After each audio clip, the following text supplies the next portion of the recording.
Oh, hi citizen. So ngayon nga, nagkaroon ng biglaang rally ang INC at nagkaisa-isa sila. Sa tingin nyo, bakit sila nagkakaganito? Ano yung reason nila? Ano ba yung pinaglalaban nila? Eto. Tandaan po ninyo, nung panahon ni dating Pangulong Rodrigo Duterte, may mga pinangalanan siyang mga tao. May mga pinangalanan siyang mga tao tungkol po dito sa, sabi niya, corruption.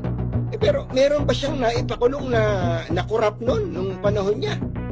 Ni Pangulong Duterte, meron pa kayo naalalang ipinakulong niya na corrupt?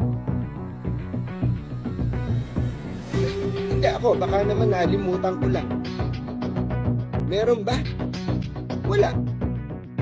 Pero in fairness dito sa presidente na to, si Pangulong Bongbong Marcos, magalit na kayo sa akin o magalit, kung hindi niya kinumpronta to, hindi tayo ganito kagising sa katotohanan. Hindi po ba, mga kababayan?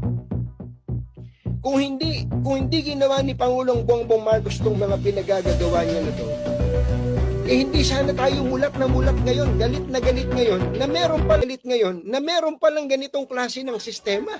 Gising na, Pilipinas. Mulat nyo yung mga mata nyo.